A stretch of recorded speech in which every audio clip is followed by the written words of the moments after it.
Hello everyone, today we talk about 13th century sacred art, ecclesiastical politics and policy, spiritual history, and more.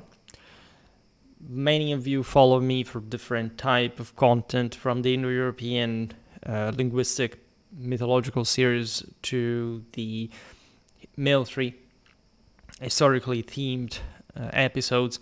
But of course we have a pretty wide range of topics that not just overlaps these in different ways. We talked about the Cathars, for example, at this point in history, and we talk about their repression, we talk about crusades, we talk about the mendicant orders, we talk about many different aspects of the dominance, right, the ecumenic dimension of the Roman Catholic Church and its pastoral control of Western civilization.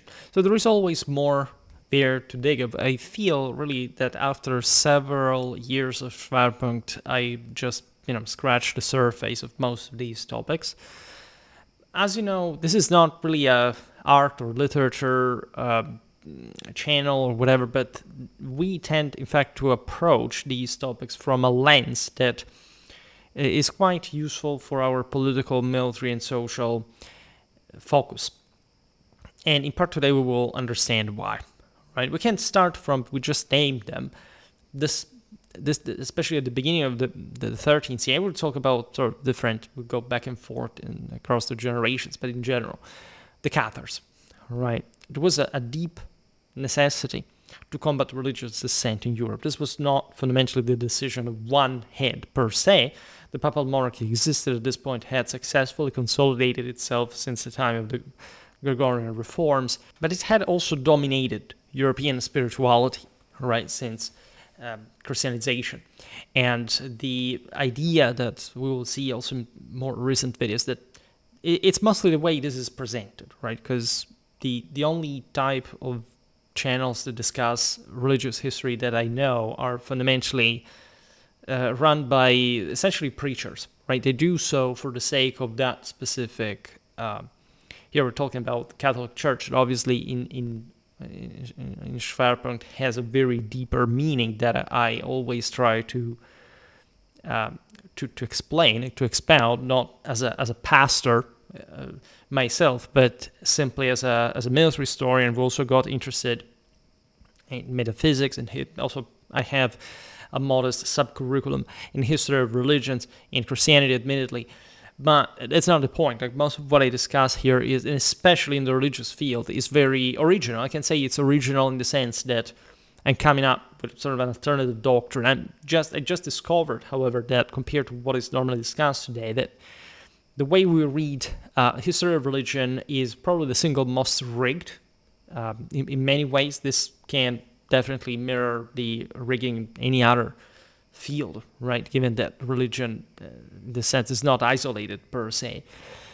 So I'm not going to make much of these other introductions, but you know that my way of teaching ancient and medieval Christian history, then we will expand further, have a video incoming about the decline of Christianity in the modern age, right? The contemporary era and so on. And so there is always a lot to untangle, but also a lot to present in this sense as a standard, firm, objective, factual, right? I detest the term sort of the idea of fact, right? But not in the sense that this should lead to moral relativism, as many people that criticize the term tend to do. So that's how far Schwerpunkt is actually from practically anything that I myself have ever seen online. I made videos about the Cathars last year. In particular, one made really lots of views. It was just an introduction to the Cathar doctrine movement, the Albigensian Crusades, and the main issue with the sort of that I can have with my own work at times is not having had too much time to further explain all of these aspects, going into sort of selectively themed, I don't know, for example, primary source analysis of this or that chronicle. That I think it's a genre that I really want to explore, maybe also for the series of history of literature, because there is really a lot in this. We always often talk about primary sources. We sort of use them profusely, explicitly in our videos, but we say, and this, of course, I can fully tell you as in my professional experience, it's something really life and mind-changing in ways that you can't really fully appreciate until you get into the proper research of all this stuff. And we know who the Cathars were. In part, we don't. What we know, we know. What we don't, we don't. But the fundamentals were there. And what has always struck me about sort of the Albigensian Crusade, you know that the Cathars were also called Albigensians after the town of Albi in Occitania. It was one of their strongholds. Is that the same paparistic evangelical movements, including the heretical ones, such as the Valdensians, for example, absolutely green-lighted the extermination of the Cathars from the side of the Church of Rome. Right? The idea that the crusade had been waged, that even groups that were persecuted by the Church of Rome said, look, take those guys out, is something we should sort of revisit, if anything, in some deeper moral, political, and cultural sense. The Cathars were really a counter-cultural, counter-Catholic force, right? Many people, this has somehow decreased a bit. It was, I noticed, more frequent a few years ago, right? Today, the point, these are the current fashions of the moment, Nietzschean vitalism or whatever they think at least that is supposed to mean, without knowing anything about tradition for that matter, both Christian and pre-Christian alike. Gnosticism is a relativistic, deterministic, materialistic superstition. For a simple reason that if you think that basically the only way to get out of this world is without pain, right? Just presuming that that's just inflicted by some evil god that you're following for no reason, that in this sense any effort should be left to nobody knows what, and you have just this body doctrine that allows you to access this higher understanding, which is an intellectualistic, in fact, gnosticistic shortcut, right?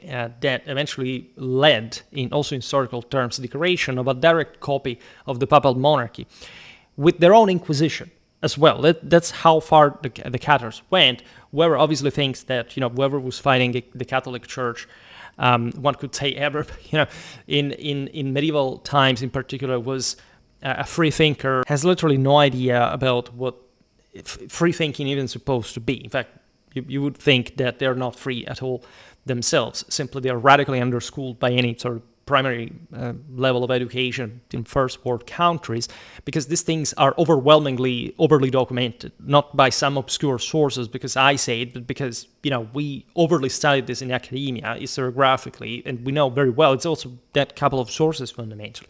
And you come as far as saying who were actually the Cathars, what did sort of Catholics describe them as, and so what do we know? But if you look at the extrapolation of their doctrine and their actual text, right, it's pretty unequivocal what kind of philosophy they fall into, and I don't need here to descend on that because I would really like to make more videos about that. Probably I'm preparing something coming up on that relatively soon. The point is making understand, however, how during the 12th, the 13th century, the idea of the necessity of an ecumenic church that was fundamentally unitarily understood in the West under the edges of Rome is pretty universal among these groups. Right? I will not also digress in the instances of the paparistic evangelical movements and what they transformed themselves into eventually, as they were fundamentally absorbed by civilization, they were disciplined, they were schooled. I can't think, especially throughout the Middle Ages, of any single institution in the world that spread literacy and education other than the Catholic Church. This is also sort of pretty plain elementary knowledge, and I am incredibly surprised to see, otherwise sort of reasonable conservatives, especially from sort of across the ocean, that literally stick to the entire mythology of the Enlightenment, of the idea that the Church of Rome prohibited people from reading the Bible, this kind of BS, like utter proof that unfortunately we live in a world that doesn't even know. This is not even about sort of academic knowledge. This is literally things that where I come from, you learn in primary school, right? You don't even need to have a higher education to know what is being historiographically established on these topics by universal convention. Why do these people still think this in a public space, and they're vocal about it? And also apodictically, without any kind of evidence provided, is frankly appalling, right? But aside from this, the threat posed by heresy, and so the same concept of unity that indeed Protestantism, that is not a Catholic religion, it's not even, technically not even a Christian religion, sort of spread as a norm, right? The exchange of exchanging religious freedom for fracturing unity, which is a completely is a diametrically opposite concept to the one of tradition, of which Christianity is not simply steeped, but radically based on, right, and underpinned by. It's yet another aspect that fundamentally, if you don't acknowledge, you can't understand medieval history like any form. It would suffice to study ecclesiology a little bit, maybe just a class at a master level, but not even that. Like a bachelor exam would be enough about this. Would basically set, could this be extended to billions of people, to the bare minimum of intellectual dignity that something called like a quote-unquote person should be sort of supposed to be addressed as such. And indeed, the threat posed, there are lots of difficulties that the church has during the 12th century to, yes, they win with the concordative forms, with the papal monarchy, but there is an entire state, right, entire papal state to build, on the basis of which universally uniforming the Western Church from an administrative, canonic standpoint, which is a greater challenge, right? The primacy of Rome had been universally recognized by all of Europe, right? The only ones that had never done that were the in different ways, like either say, if you consider the Byzantines as rivals, but that knew very well and profoundly that, of course, Rome had the primacy of honor and charity, and of course that Rome was the center of the world by definition. A bit the Visigoths that thought that they were more imitative of Constantinople. They were trying to drift away from with their Iberian right from Rome, and got steamrolled by the Arabs, and that's also why they eventually realigned themselves with the Roman right in order to get support during their Reconquista. Right, we're talking when the Asturias were basically the only Christian-held territory left in the Iberian Peninsula. And so when you look actually at the 12th century, you know that there's a massive boom in civilizational development. And that this is a problem because there is not an overarching regulator here. In theory, it's the Church of Rome, it's the Holy Roman Empire, but the forces that Latin Germanic Europe unleashes are so powerful that, of course, all this substance needs a much more imperative form, right? And the threat posed by these specifically destructive movements, remember, most heterodoxes and even heretics were basically recognizing the centrality of Rome. This is incredibly interesting. You think all the paparistic evangelical movements of the 11th century, the patriarchs that were saying, I don't know, Rome should not be the center, there were some sort of problem. Absolutely not, right? They at most, they criticized who was in office, and they thought that the church needed to be reformed, which is also how the Gregorian reforms actually happened, naturally differently from what they would have wished in a sense, nevertheless, notwithstanding. But when it gets to the Cathars, you realize that even by the approximation of a relative sort of accessibility of this, they had taken control of vast territories across southern Gaul and other regions during the 1100s, giving rise to the formation of a true counter to the same Roman option. This was actually a provincial and essentially fringe phenomenon because the threat was not much political or territorial, right? It was nothing from Occitania that could rise as a counter force to, I don't know, to the French that were expanding, or right, they were pushing to reunite the entire Western Frankish kingdom, nor from places like Aragon or Catalonia.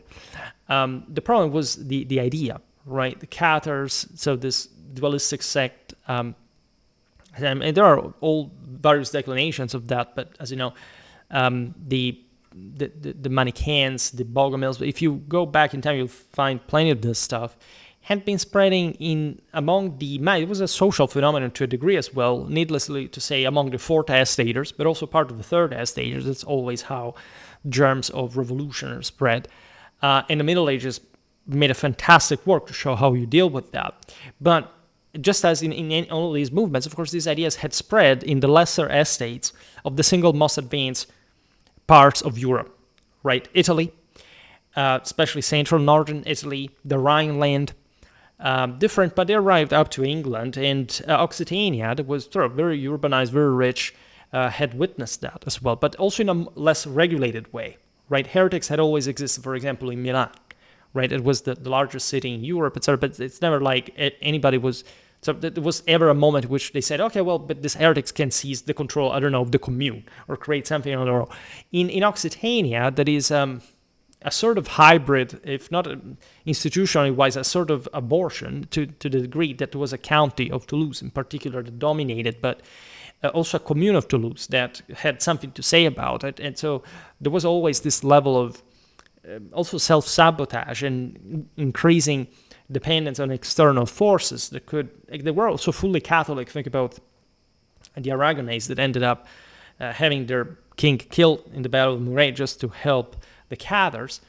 That was truly that level of irreconcilably anti-universal force that didn't have any chance to realign itself coherently with its own predicament, with the rest of the superiority of Latin Germanic civilization. So this was the dark pit, were also, in fact, the darkest Crusades pages in terms of massacre that were also motivated, right? Killing the defenders of a stronghold that has resisted to you was completely acceptable in the laws of the time. All right, because you don't really can support a siege if the local population does not support you. So God will recognize their own. It's actually a perfectly coherent and also morally correct way of going with these things. I mean, you're accomplice. At least today, we reason in different terms to say, okay, if you're a civilian, remember that at the time the distinction was not, they say it did actually exist, but it was not understood, in fact, in the line of political irresponsibility like today, right? Every people deserves always everything that happens to them. Right, to any person, right? This is just extended a broader collective sense. There's always a reason. There's always something you could do, right? Regardless of who is the carnifex, so to say, regardless of who spills blood.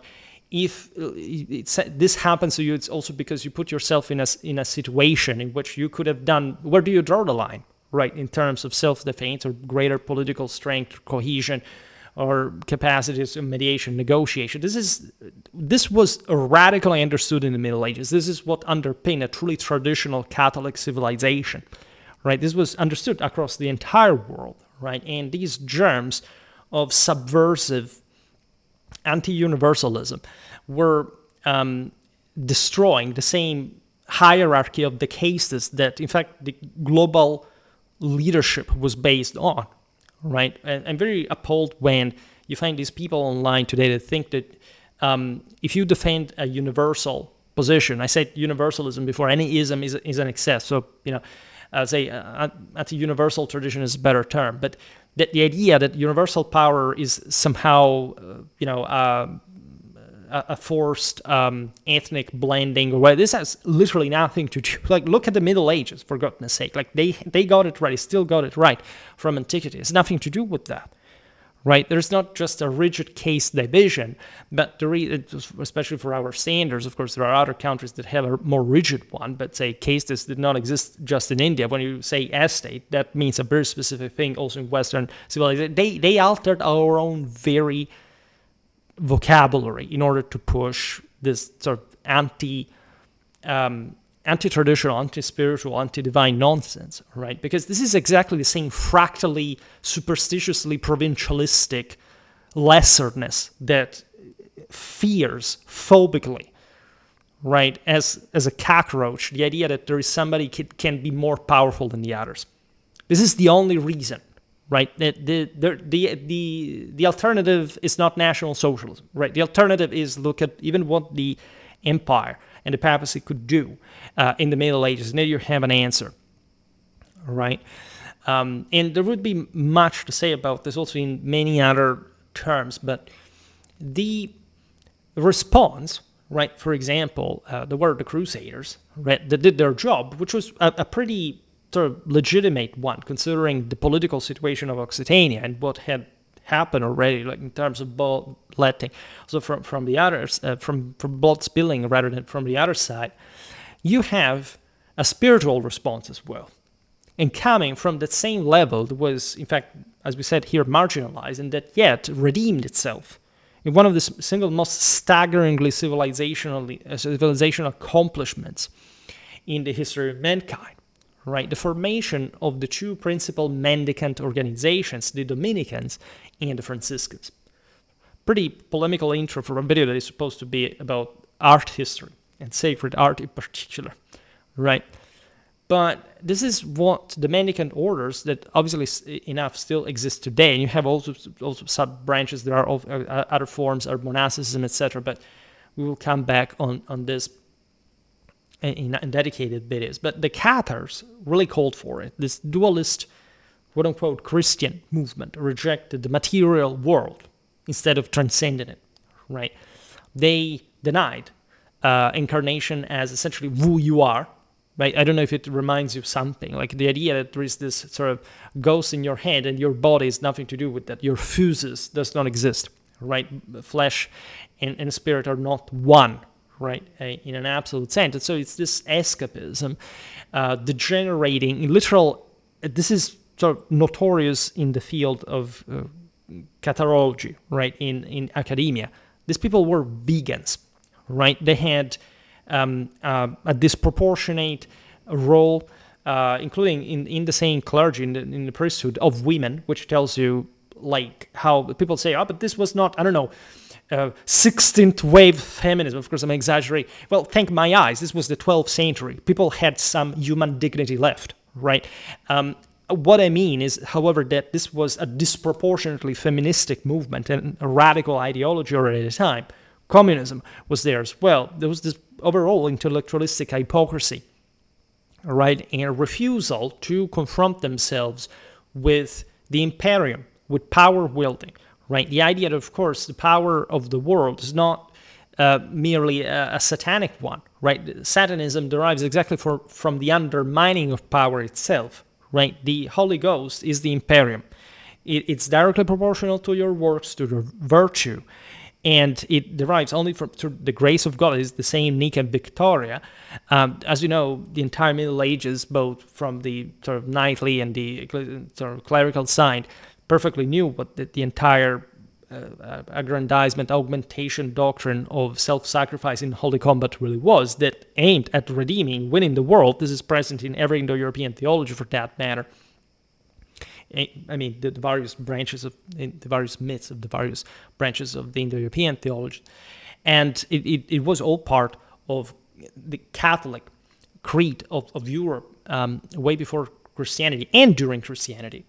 That unitly, and as we've seen also in many videos about, say, even the sacramentals, absolutely green-lighted the use of this word on earth, right? If you're not familiar with the doctrine of the two natures, it's a bit complicated, obviously, to reconcile bloodshed, right? There you will have the crazy bitch that shouts, "Oh no! Since lots of people died, that's genocide." No, you're just an idiot. That's what it actually means, right? It has nothing to do with human dignity, right? And that's the problem. That's what we have gotten to, right?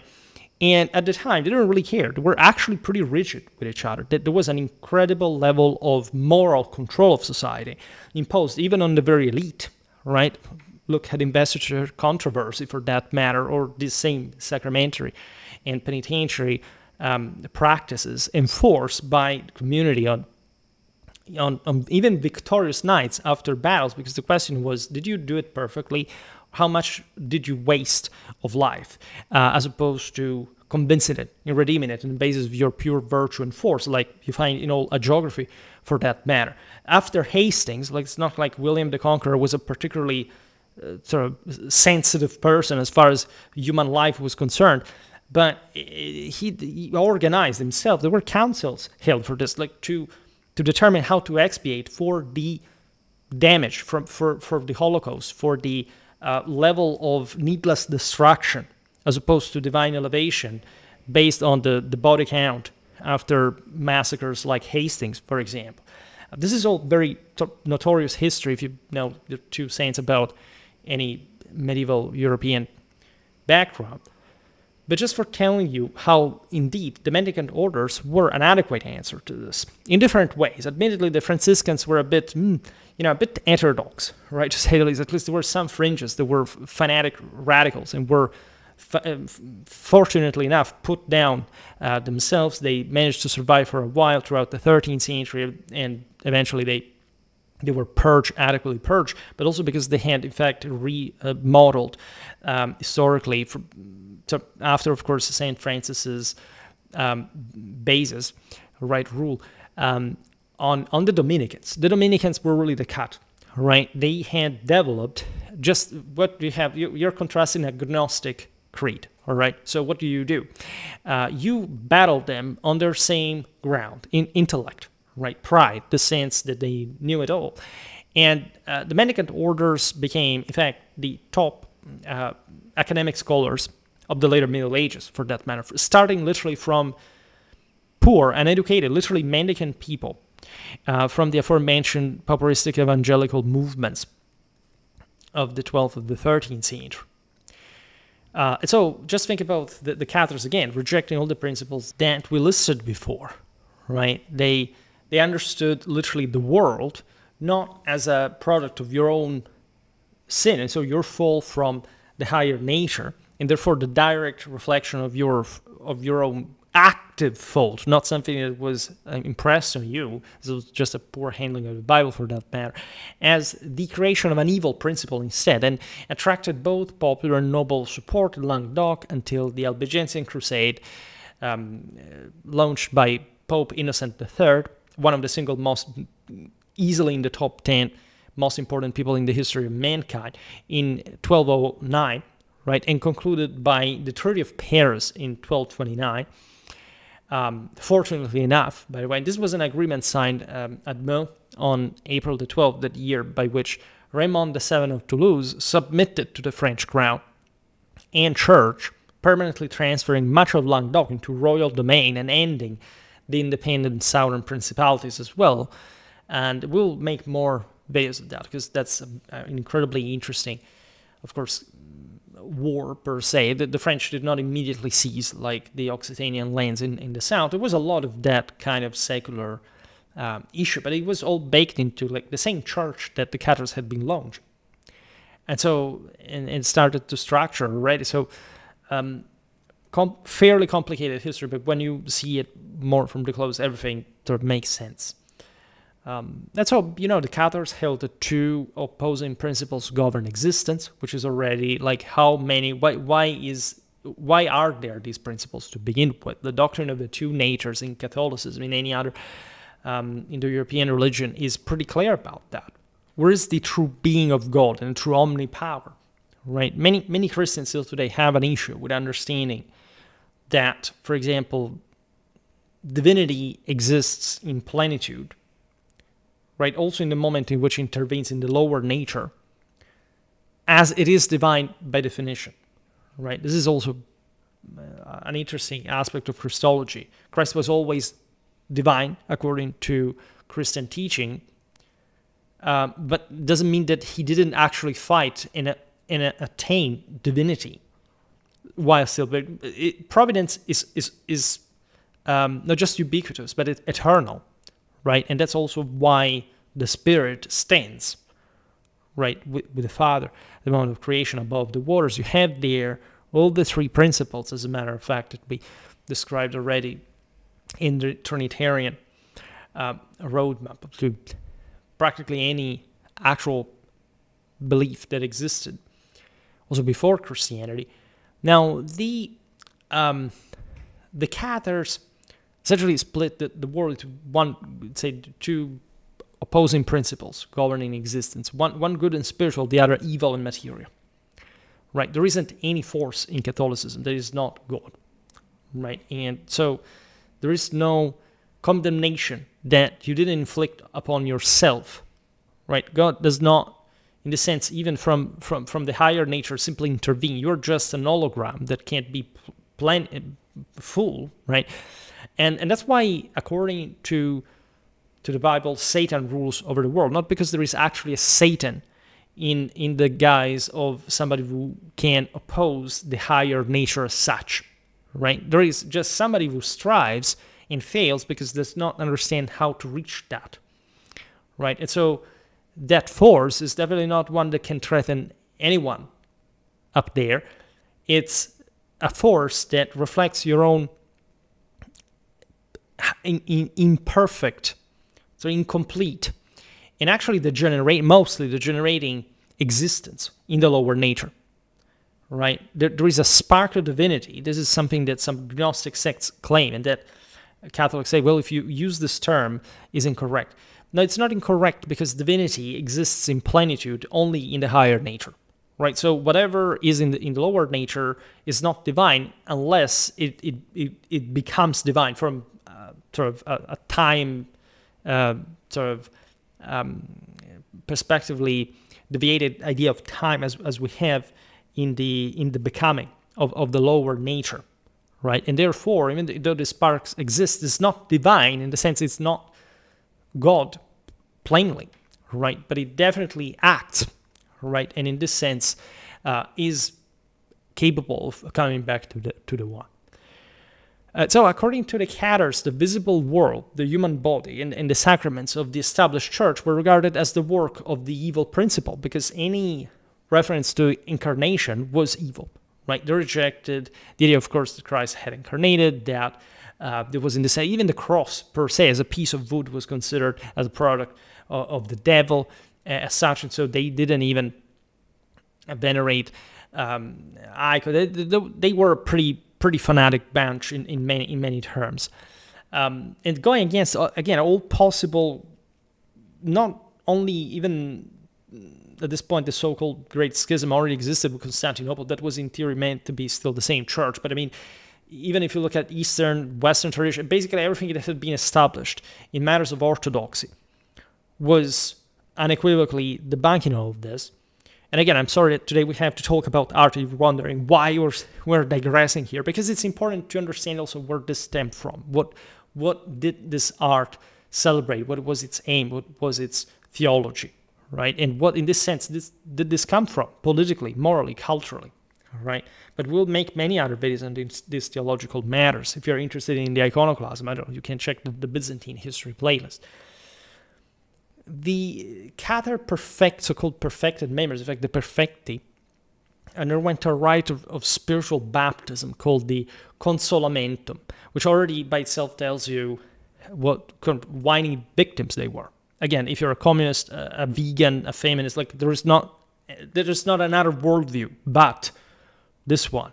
The idea that you have just to wait to die out, to destroy your terrible body, and that there's much of, as you know, very also sexually connected ideologies. People hated sex, right? And they wanted, in this sense, to destroy themselves, even in their sort of sexed dimension as such. They wanted to abandon completely this world to begin with.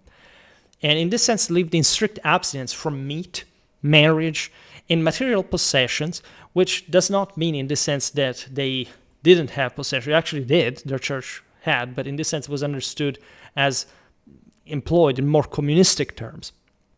And so a way to divert from personal property and individual achievement and so on. This is how rigged and messed up Catharism really was.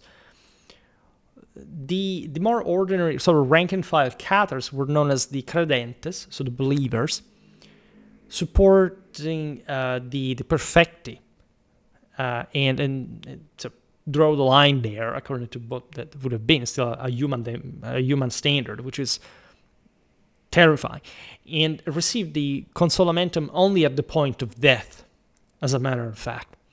So it's a pretty sectarian, sadistic ideology for that matter. Just think about the last sacraments and how important they are, and how you can't always access them in Catholicism, how this was seen as, no, we are just a special people, we're going to give you that only at the end, right? When we decide, because, they also could withhold that. This is actually happens, with sacrament delivery also in Christianity. It happened at some point through excommunication, where, of course, politics getting into the matter. This was the standard pact for Catholicism. Now, in Languedoc, the movement found protection from local lords, such as the Counts of Toulouse and the Viscounts of Béziers and Carcassonne, who valued the Cathars' critique of clerical wealth and their refusal to pay tithes. Right? And this, again, was all baked into the idea that Occitanians did not want, of course, the northern French power to imperially expand further south. They had sort of broken quite a long with them quite a long time before essentially the end of the 10th century. So there are lots of sort of Gallic issues, if we can so say, that we'll see better in another video. Compounded also the spiritual inclination. There is one of guilt, meaning of shame of themselves, which is also typical of inferiorly complex people, the sense that for example, wealth, which had flowed many third estates, purses in the last centuries, etc., had brought also understandably some moral scruples. There's not sort of different ideas from which the ones of the critic to, consumerism. So when I was little, at least, it was a thing. Today there is apotheosis that, but nobody mentions that, or whatever. We see the implications of many other things, but in this sense, there are people, as you know, that go towards the apocalyptic, eschatological side of the story. We will die all. This is terrible. This consumeristic society, materialism. People have no value, and these people are actually also the communists at the same time. So, a healthy Catholic behavior is, of course, wielding the power that God has entrusted you out of merit of your works, right? This is fundamental. This is what the ancient Romans believed, right? Before Christ, this was the basic universal standard that was held by all great world civilization. Now, we have here also an interesting landscape of political issues within the same Occitanians, because not everybody actually believed that. Indeed, Occitania ended up as a whole to pay not much just for the Cathars, but also for the fact that they had remained behind as a civilization compared to the north, compared to other parts of Europe, Italy, Aragon, and so the various neighbors. Pope Innocent III, born Lothair of the Counts of Segni around 1160 and elevated to the papacy in 1198, exercised unprecedented temporal and spiritual authority.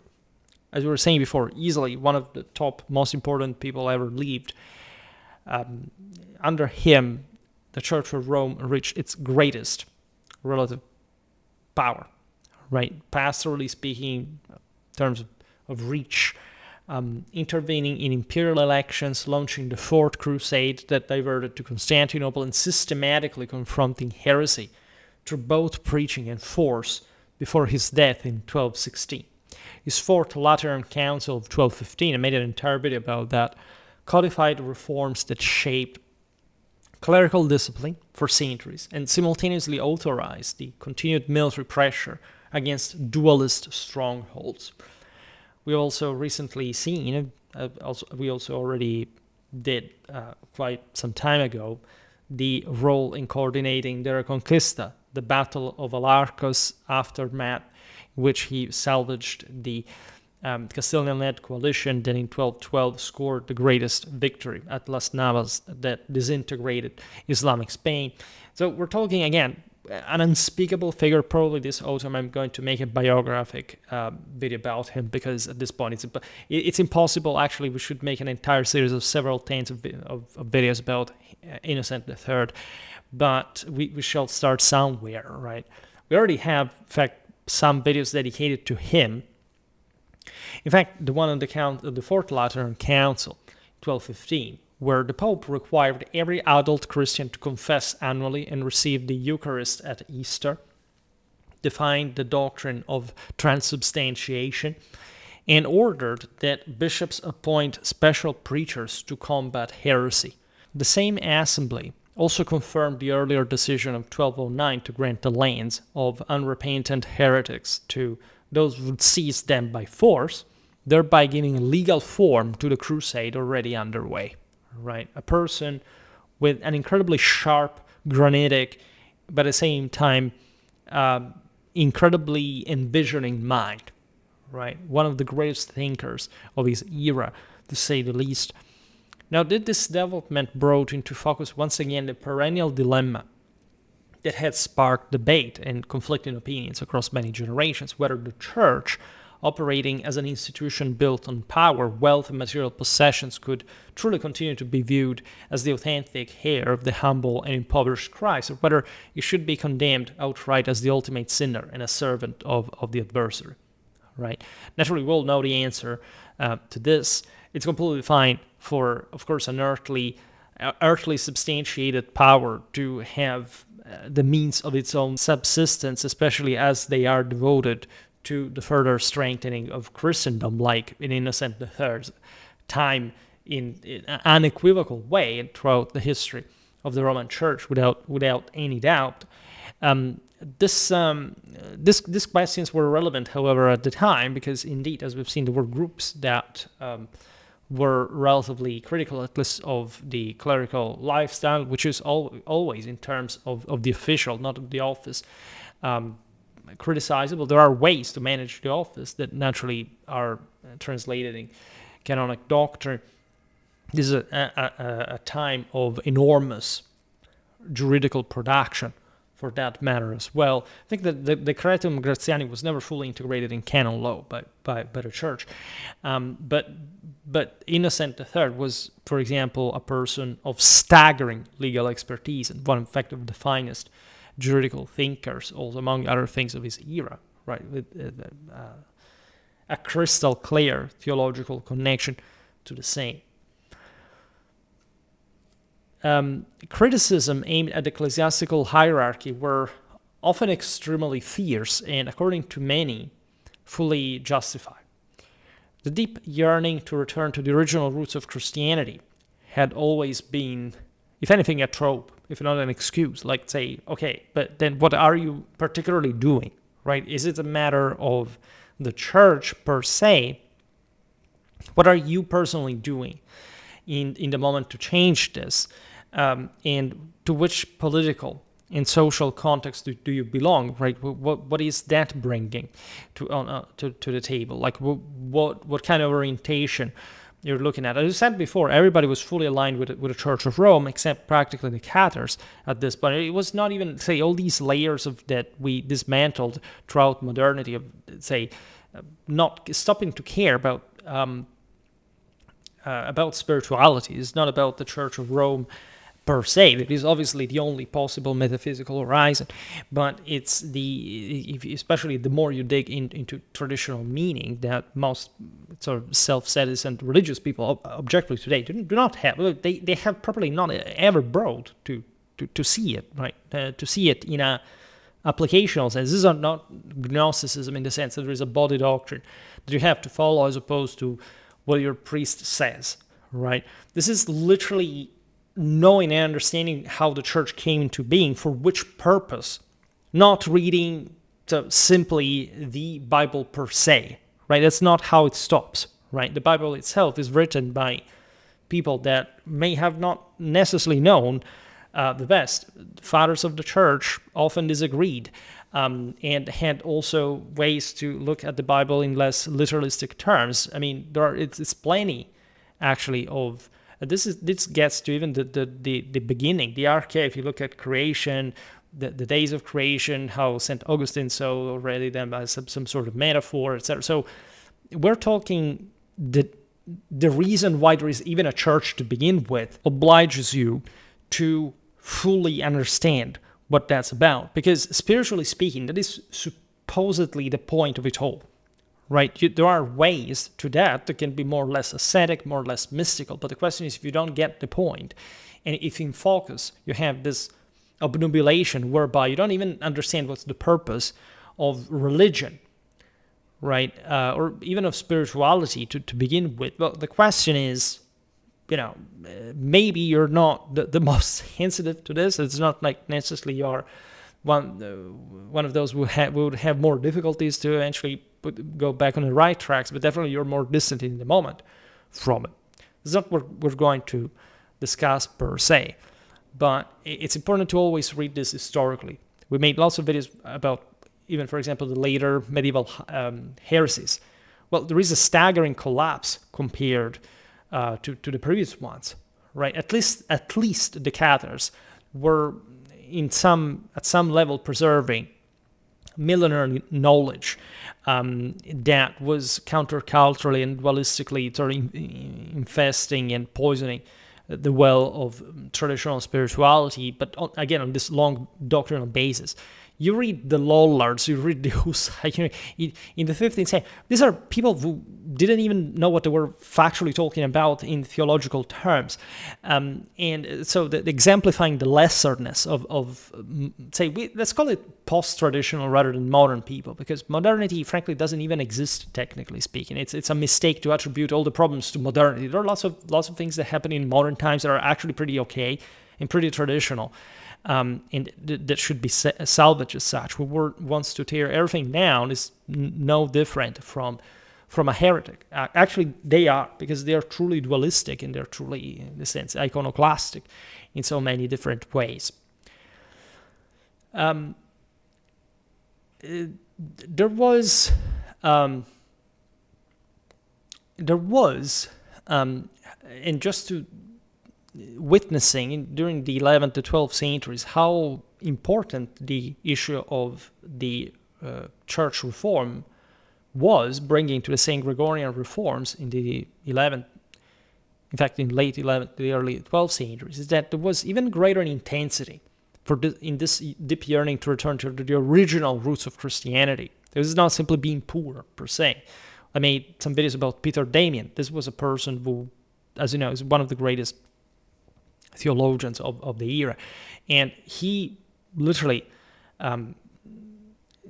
carried out ascetic practices were near torture, right, as a hermit, and yet he was one of the greatest jurists of the era that settled matters at very high political institutional level in the Holy Roman Empire. It was revered as one of the most learned people at the time.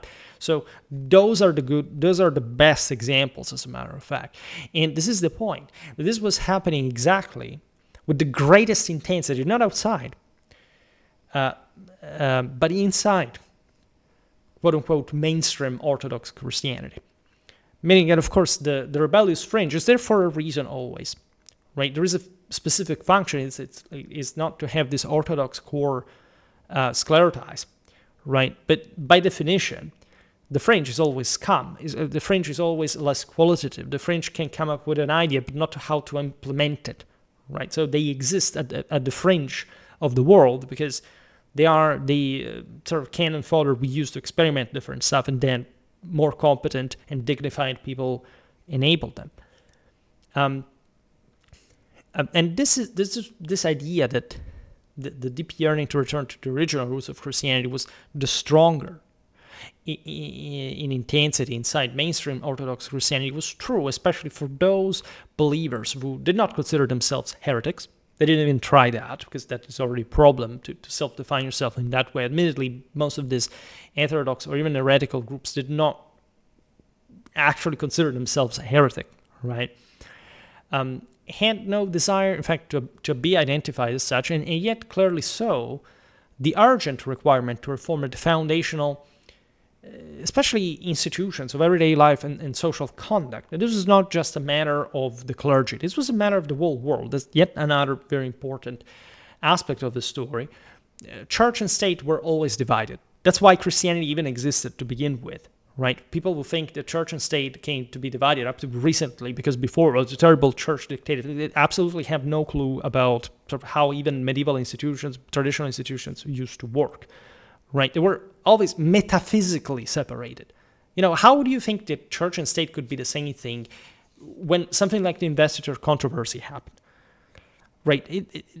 Say one thing we can look at a theocracy of some sort, or a hierarchy in the form of the papacy or other forms, let's say, of Caesar-papistic, temporal, and spiritual mix that are also completely normal in tradition, in pre-Christian tradition, meaning that a degree of impairment, as we said before, of Holy Ghost must exist in order to cow sinners in this world and teaching them to do better.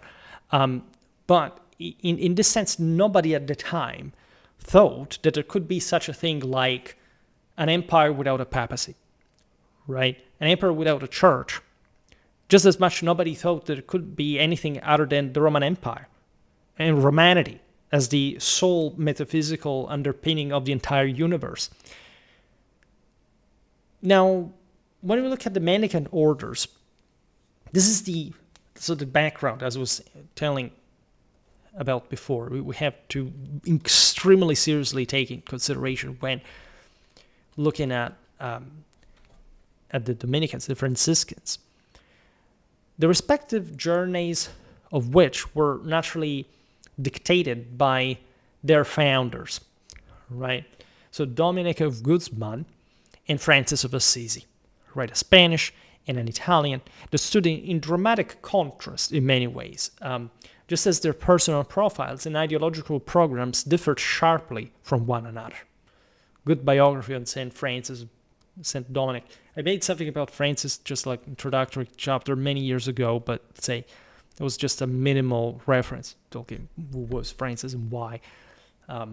Everything matters as far as ecclesiology is concerned.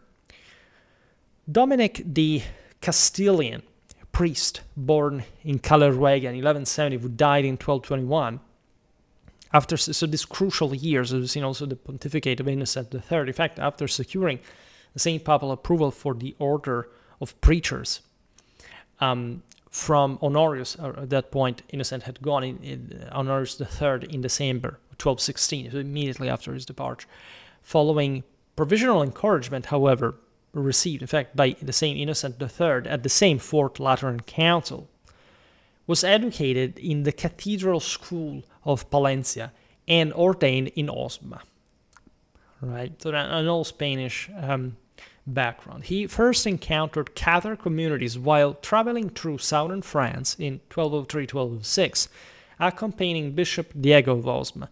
He thereafter devoted himself to itinerant preaching, founding communities of women at Proilla, and organizing male preachers whose rule emphasized study, poverty, and doctrinal combat against dualism. Right? This is to show you how, of course, also of radical importance the feminine is in Christian tradition. How the main point here was challenging the Cathars at oratory duels, right, in the markets, in places where they gathered. There is a rich oral tradition that wasn't written down, but this great struggle was truly through rhetoric, through dialect, and so on. And that's why the Dominicans specialize themselves. But there is also this great anthropological model, right? What kind of role women, given the perfecting, the Catholic tradition, that were equated to males as priests de facto and not ordained by Rome, for that matter, not part of the church to begin with, had to behave, had to be. There are lots of many imposant female spirits, right, in Christian tradition up to that point, including incredibly educated women, by the way, from monastic activities in particular. At Proilla, after a reported vision of a fiery globe, that's the Sol Invictus for that matter, descending upon a Marian shrine on the feast of Mary Magdalene in July 1206, Dominic established the first house of converted Cathar women. Incredibly powerful, right? These are literally sort of repented ex-Cathars that are now re-entering the Christian church. This gives you a dimension of the the possibility that the church offered, obviously enough, to redeem yourself, not just to repent, right? And so the absolutely constructive behavior, as opposed to this sectarian fanatism that the Cathars sort of push, also in a completely anti-worldly sense. And Breuer thus became the prototype for the female branch of the order and was placed under the patronage of the Saint Magdalene, of course. And this is incredibly important because, as you know, the Cathars were very much tied to their own interpretation of the Magdalene. And there is much there, especially in Occitania, surviving in forms of, in fact, of Chthonic cults tied to witchcraft, etc., throughout the ages, that, as you know, wanted a specific sort of union, actually, in a specific sense between the Magdalene and Christ. So at this spiritually, allegorically copulated. Therefore, the house at Breuer, in any case, received its first nuns from among the women who had abandoned Cathar dualism after public disputations held by Dominic. So they had been convinced by him, and as well as Diego at Montreal and Pamiers. The sisters adopted a life of enclosure, manual labor, and liturgical prayer under a rule adapted from the Augustinian canons, and their presence provided a permanent base from which Dominic and his companions could continue preaching throughout the region. Dominic represented the more conservative approach among the papiristic evangelical orders, maintaining a close alignment with Orthodox Church positions while pursuing heretics with intense zeal. Right? It is therefore no accident that the inquisitors responsible for defending orthodoxy over generations came predominantly from Dominican ranks.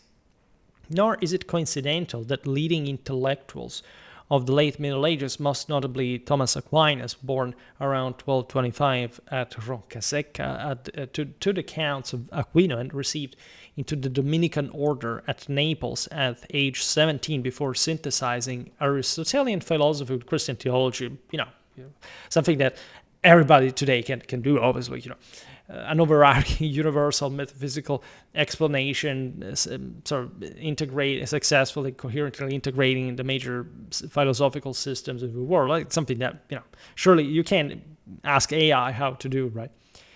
This was done in works. And the same Dominican order officially adopted in 1278. Emerging from the same, in fact, Dominican tradition, the young Thomas placed as an oblate at the Benedictine Abbey of Monte Cassino, founded by Saint Benedict of Nursia, the patron of Europe in the 6th century and longest center of learning, and later studying at the university founded by Frederick II in Naples, faced violent family opposition when he chose the mendicant life. Right? This is a radical, integral choice, right, for people that could have really everything, or for the time being. And there is really a lot going on, by the way, in the last decades, right, in the same kingdom, Naples and the Papal States. So you want to appreciate sort of the deep vocation and devotion of these men, right? You can be fully manly and pursuing Christ. I mean, even Nietzsche, if you're so concerned about his opinions, literally stated that. And if that's your self-actualization, that's how it goes, right? Thomas's brothers imprisoned even him for nearly a year in family fortresses before he escaped and proceeded to study under Albertus Magnus in Cologne and Paris. We've seen the legacy of Albertus Magnus also in the German speculative mysticism, Meister Eckhart, etc. So we are at the peak of great medieval civilization, also from a theological, philosophical point of view. In fact, that's when Thomas produced the Summa Theologiae and the Summa Contra Gentiles that systematically reconciled reason and revelation. Monte Cassino had been disrupted by the war between Frederick II and Pope Gregory IX, forcing the boy's transfer to Naples, where he first encountered the newly translated Aristotelian corpus. Frederick II had established the studium at Naples in 2024 precisely to train imperial administrators and to free southern Italian students from dependence on the northern universities, such as Bologna, more in particular. These were highly juridical studies, not just theological, philosophical. it was medicine. There's all an important tradition. It was truly universal in nature. In fact, the curriculum included for Thomas's path the natural philosophy of Aristotle, recently rendered into Latin form, as you know, from Arabic and Greek, texts that Thomas later employed to construct the systematic Christian theology capable of answering both Islamic and dualist challenges. We're still in the age of crusades, the age of the Angevins, of Naples, right? Of still a pretty strong, robust, universal horizon. We've seen it also in the video about King Robert of Naples. It was raised after he and his brothers had been exchanged as hostages after the Neapolitan defeats against Roger of Lauria in the waters in the Gulf of Naples. They were raised in Spain by Dominicans, right, and gave, in fact, this greater sovereign, like of Robert, known as the Wise, one of the greatest rulers in medieval history, the idea of wealth universality specifically declined, according to, in fact, the papal aligned visions of the Guelphs. However, likely due to this scholarly and somewhat elitist character, the Dominicans experienced less widespread popular appeal during the 13th century, and their founder did not entirely capture the contemporary cultural spirit per se. The influence of these studies, again, they were also originally not particularly educated. They started battling, as we've seen, in the streets, with words, with speeches, with debates, all right? Only later they were, by papal decree, issued to achieve, especially some of them that were specialized for this purpose, the top level of education, places like, as we've seen, Paris, for example, the Sorbonne, and that's where they successfully took over as fiercely organized worldly people, because they lived in the cities. They were not isolated monks living somewhere else.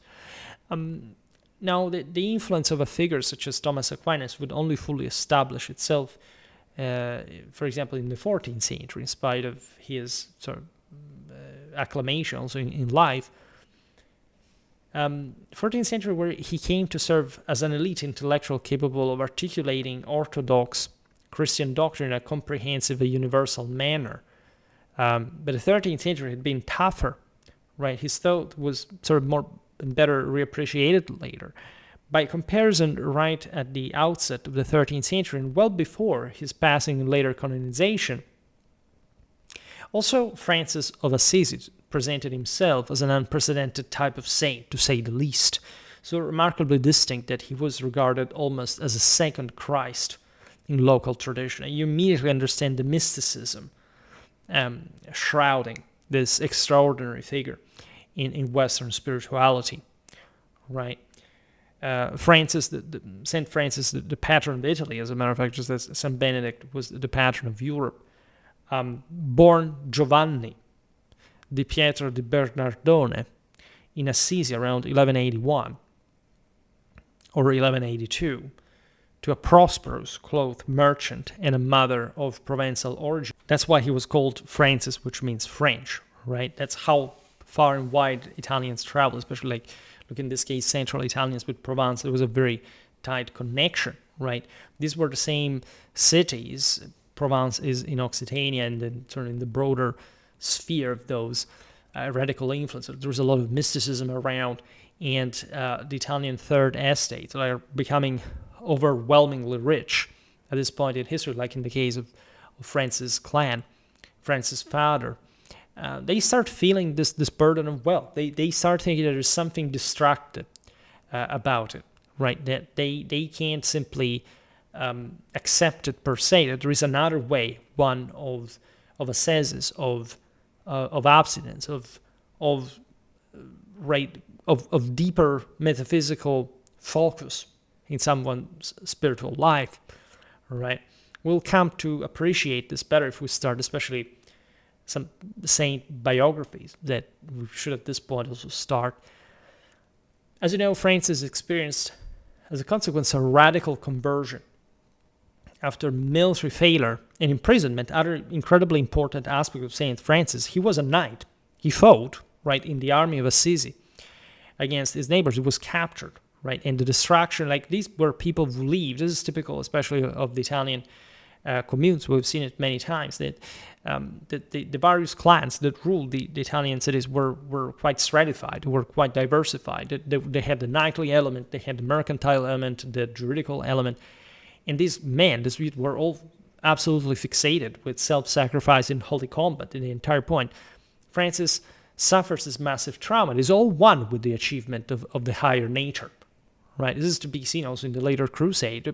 Francis visits the crusader camp. He criticizes crusaders of how they were conducting themselves, not because they were killing or because they were battling per se. That was to God to decide, to the judge to begin with, but because in fact their discipline, their spirit. He doesn't say much, but let's say there was a deeper dimension that, according to him, we're talking even elements, belonging to the monastic military order. So people that spent an entire life of, or at least a consistent part of their life, of asceticism, that had already gone through often a lay military career, a lifetime of warfare as lay knights before joining the orders, seen in this critical way from somebody who had used the sword himself in battle and had spilled blood, right? This is Francis of Assisi as well. He renounced his inheritance in a public confrontation with his father before the Bishop Guy of Assisi, and thereafter embraced absolute poverty, preaching to the poor and receiving the informal approval of Innocent III, same years as we were saying before, for his fraternity in 1209. The relation with the papacy was already, during Francis' life, more troubled for his order, right? Francis has to rewrite another rule, right, to fit what was considered orthodox by the father. Definitely the Franciscans are the most mystical, and also in the sense the less less bribable, so to say. The public renunciation of Francis took place in the square before the bishop's palace. Francis stripped off the fine clothes his father had given him, returned them together with the money he had taken for the repair of St. Damien, and declared that henceforth he would recognize only God as his father. Bishop Guy covered the naked young man with his own cloak and accepted him under the protection of the church, an act that gave the first legal recognition to the group of penitents who soon became known as the Lesser Brothers. He wanted to be called like this as a provocation as well, because we know how, as we explained before, how much fringe these elements were, and how much this victory over the heterodox was, in this sense, achieved by the mendicant orders by showing them that they could lower themselves just as Christ to the lowest of the lowest, but still win, right? Sanctity and being rewarded by God. So this is incredibly important. These orders saved the church, as far as the church was also green-lighting their work. And so this speaks of the level of maturity, of civilizational stature, really, that the papal monarchy already had, obviously. It had always had since its inception. Both the Franciscan and Dominican orders initially adopted a Cistercian skepticism concerning decorative opulence and the veneration of images, particularly three-dimensional sculptures that could evoke old idolatrous concerns, according to them. Regulations from General Chapter Edicts, continuing at least until roughly 1260, explicitly prohibited painted and carved ornaments, for example. This was tolerated by the church because there was no explicit sort of issue with the theology of it per se. It was just a way these guys would handle themselves to distract themselves ever more from any kind of earthly dimension, right? This could seem close, and in some cases it was for the more radical fringes, especially the Franciscans, to materialism, the level of communism and social issue, but that's not what the core of Francis's preaching actually was at all, nor his rule, nor his example. And if anything, these elements will be purged from the church, as we've seen also in the video about Saint Bonaventure. At some point, even some crusades were waged against them. There were at that point some kind of brigands that definitely did not leave, in the rule and life of Saint Francis.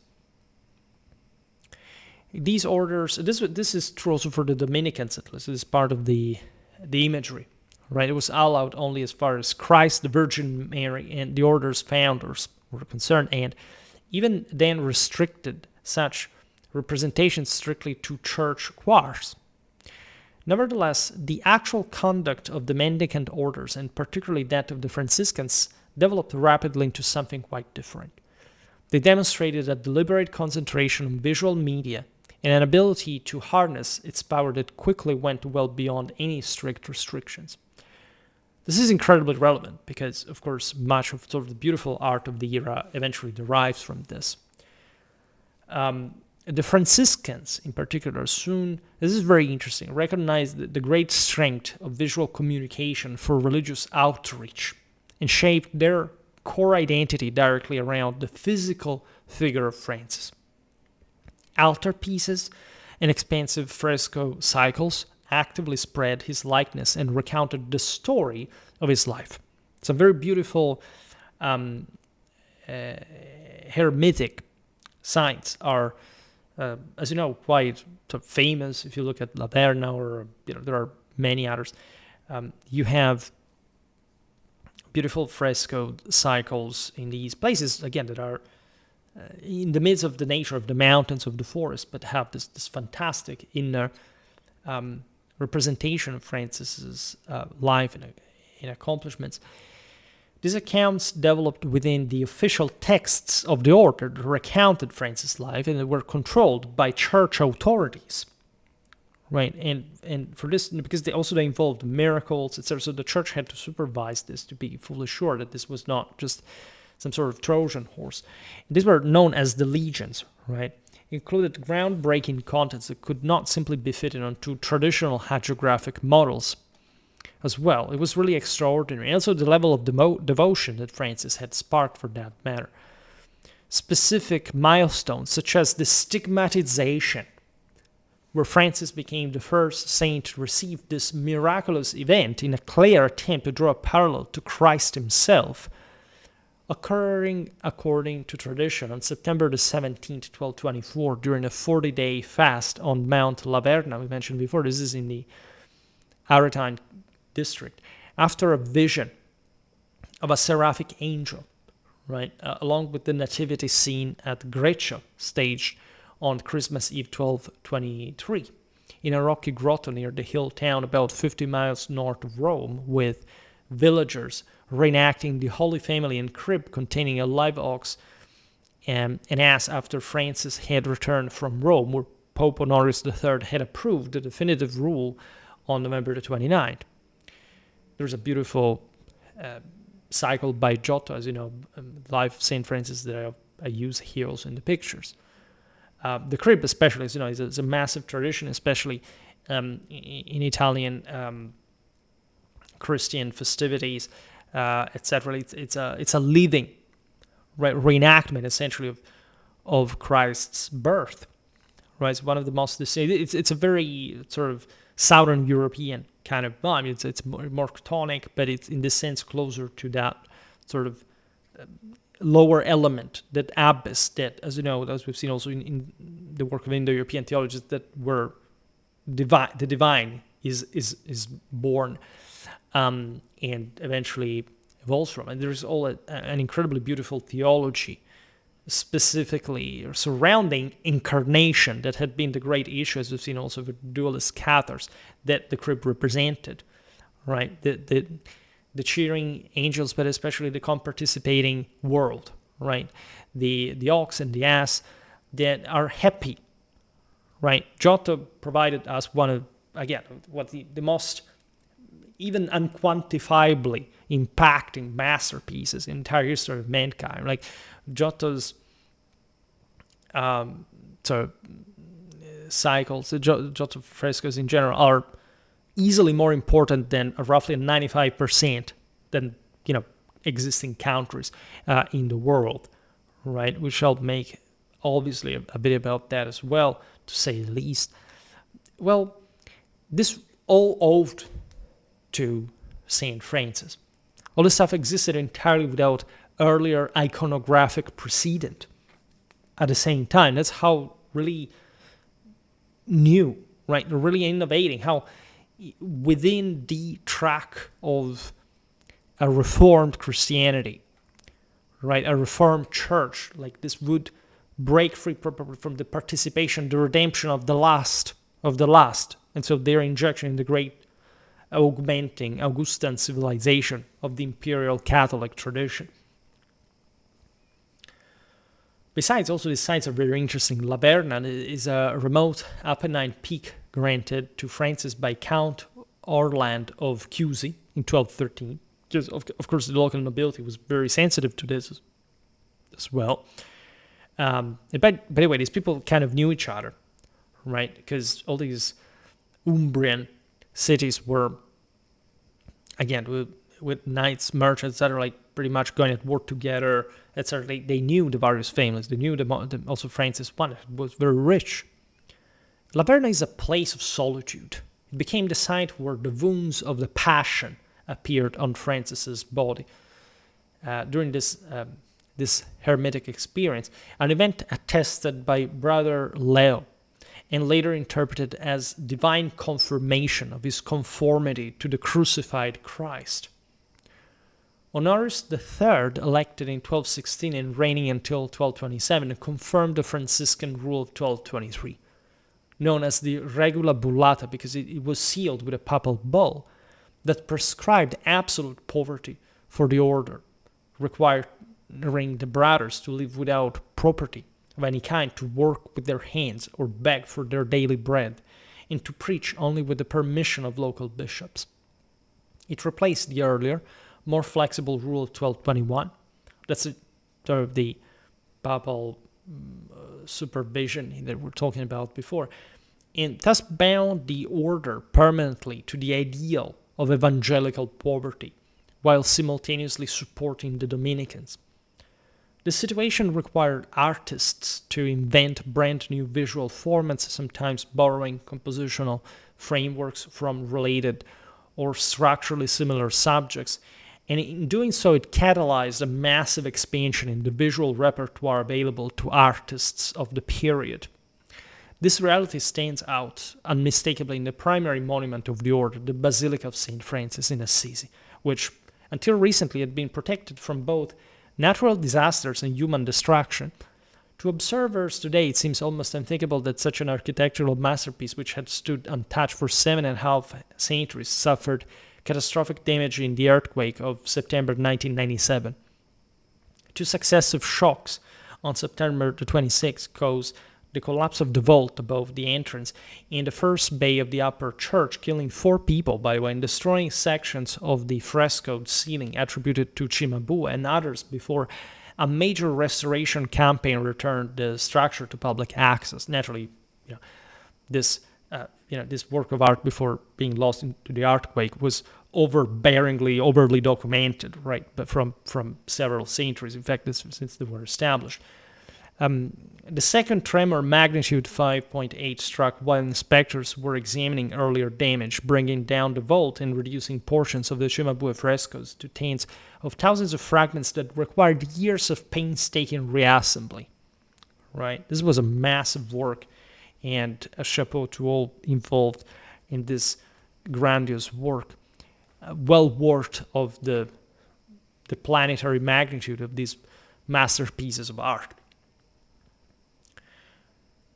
The sacred site represented an extraordinary case of preservation, especially when set against Rome, where ongoing historical pressures to continually modify and rebuild the very same holy monuments, the churches in particular, led to the near total loss of the city's medieval architectural heritage.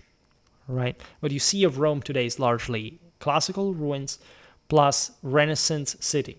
And so also the modern, the later contemporary post-unitary rebuildings in many ways. Throughout the whole history, you have stuff.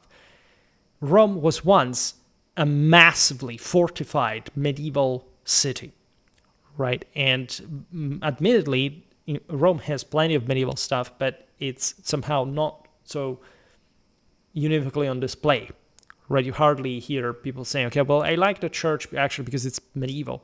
It's one of the top things I want to hear in Rome. Of course, this is at a very low and superficial level, but of course there is a lot, right? In something medieval, think about the militia towers, for example. There were multiple ones, as a matter of fact.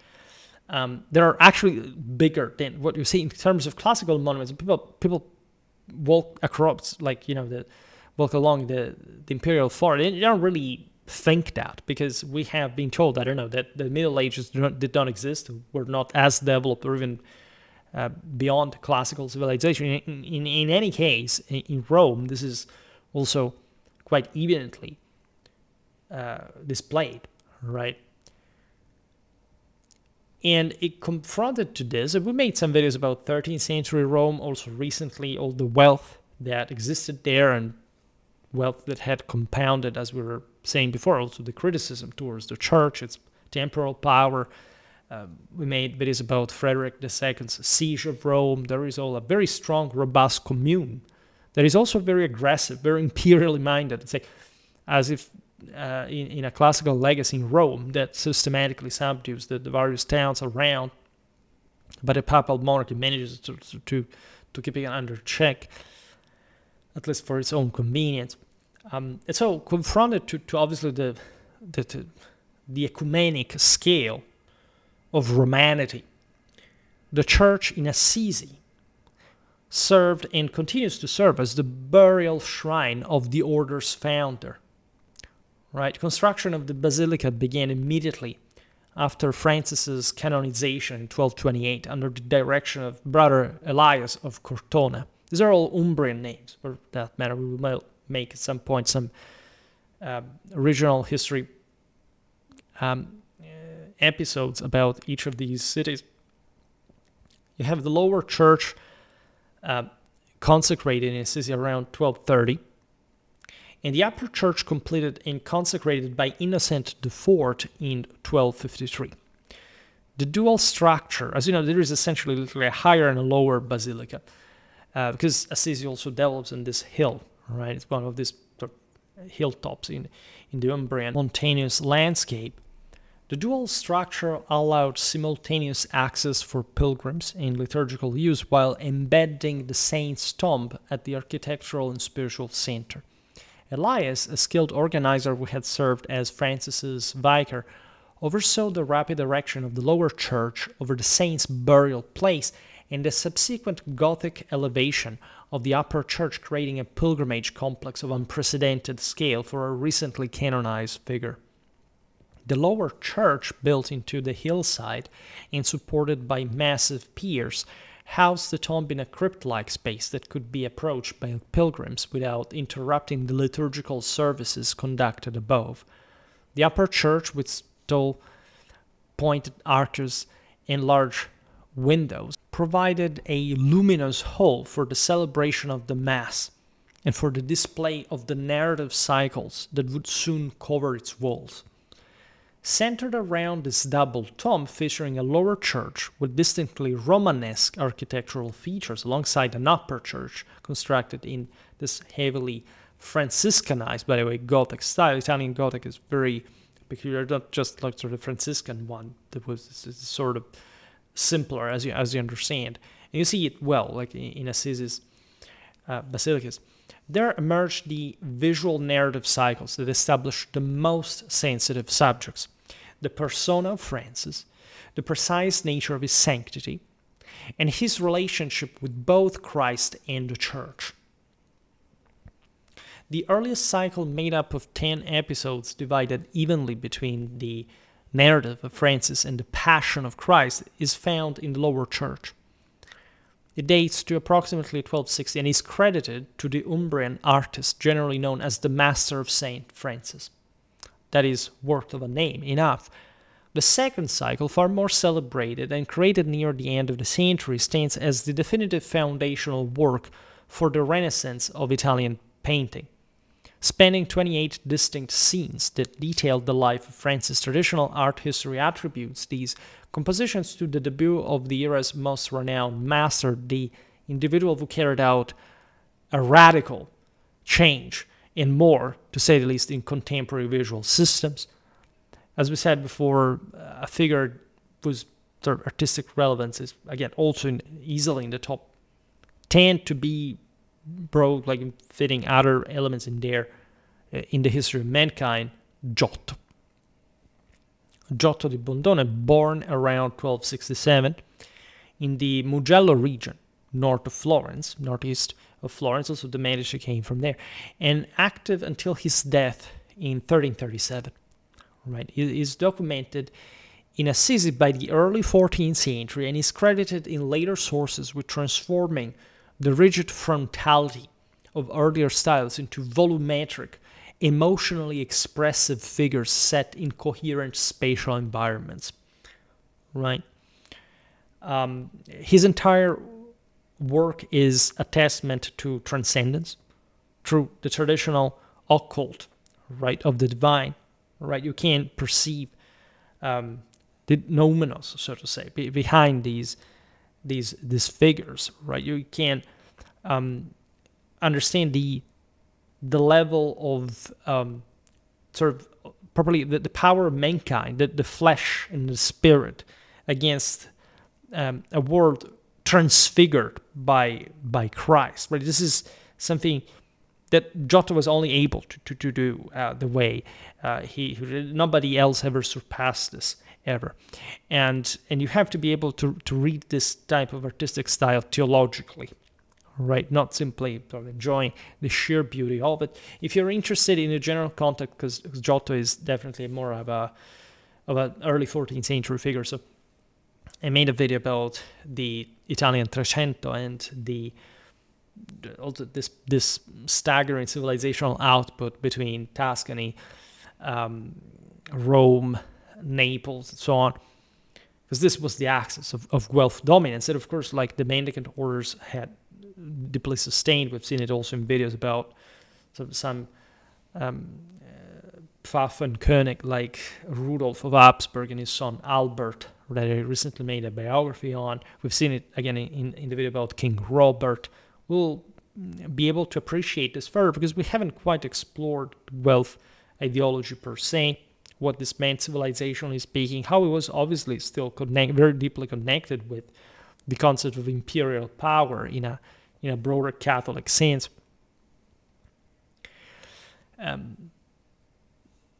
It's too much for a single video, like to discuss. It's something so enormous, it's impossible to even start covering.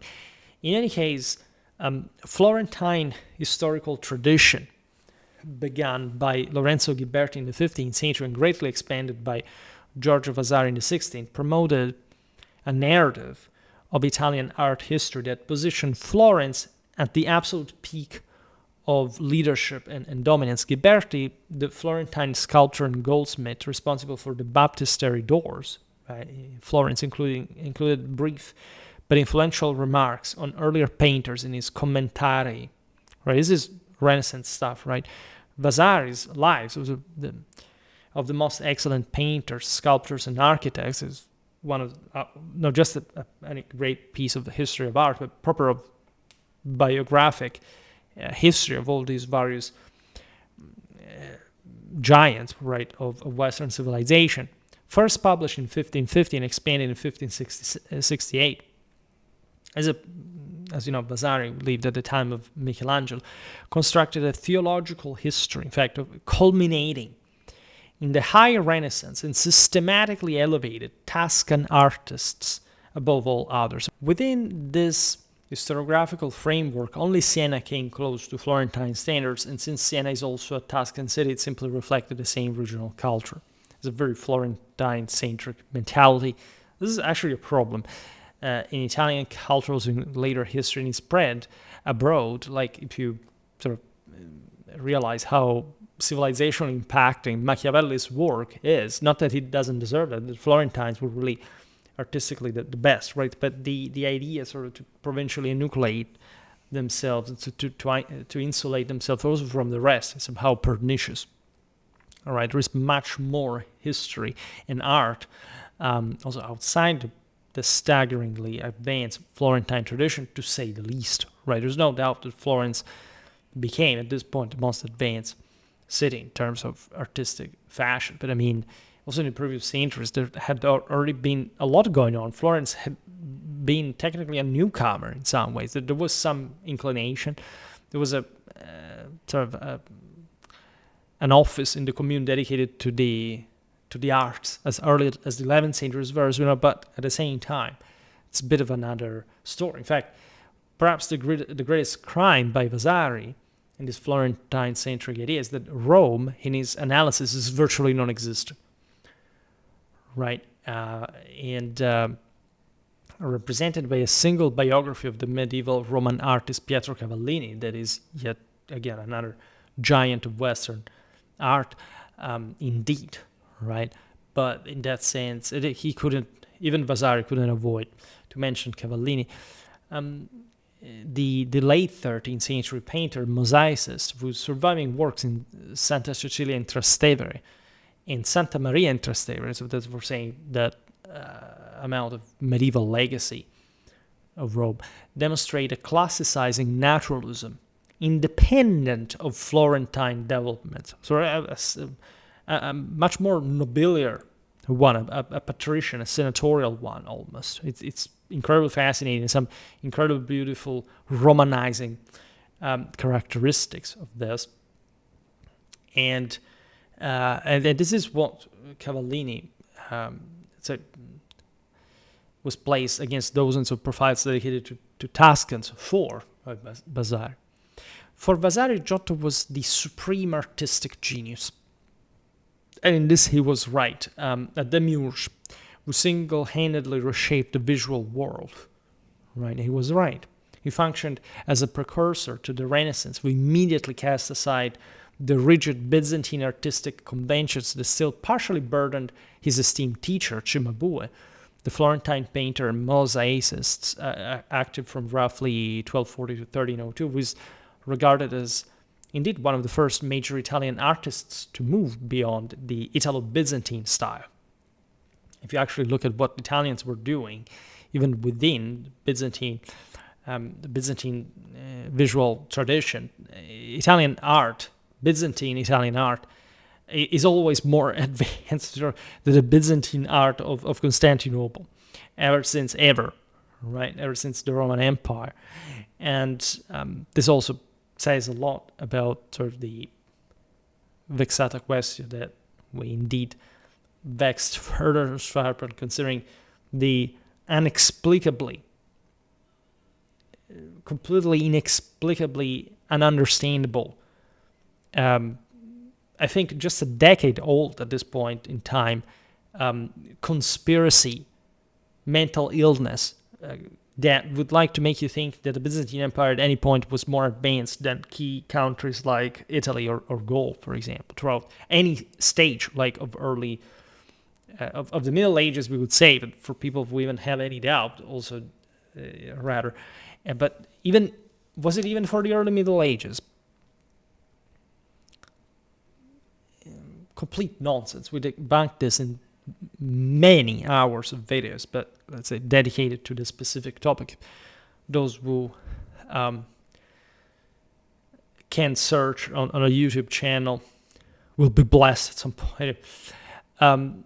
Decades of modern scholarship and more recent academic research have, of course, introduced major revisions to this Vasarian paradigm, regardless of what he had actually nailed, right, what being spot on about.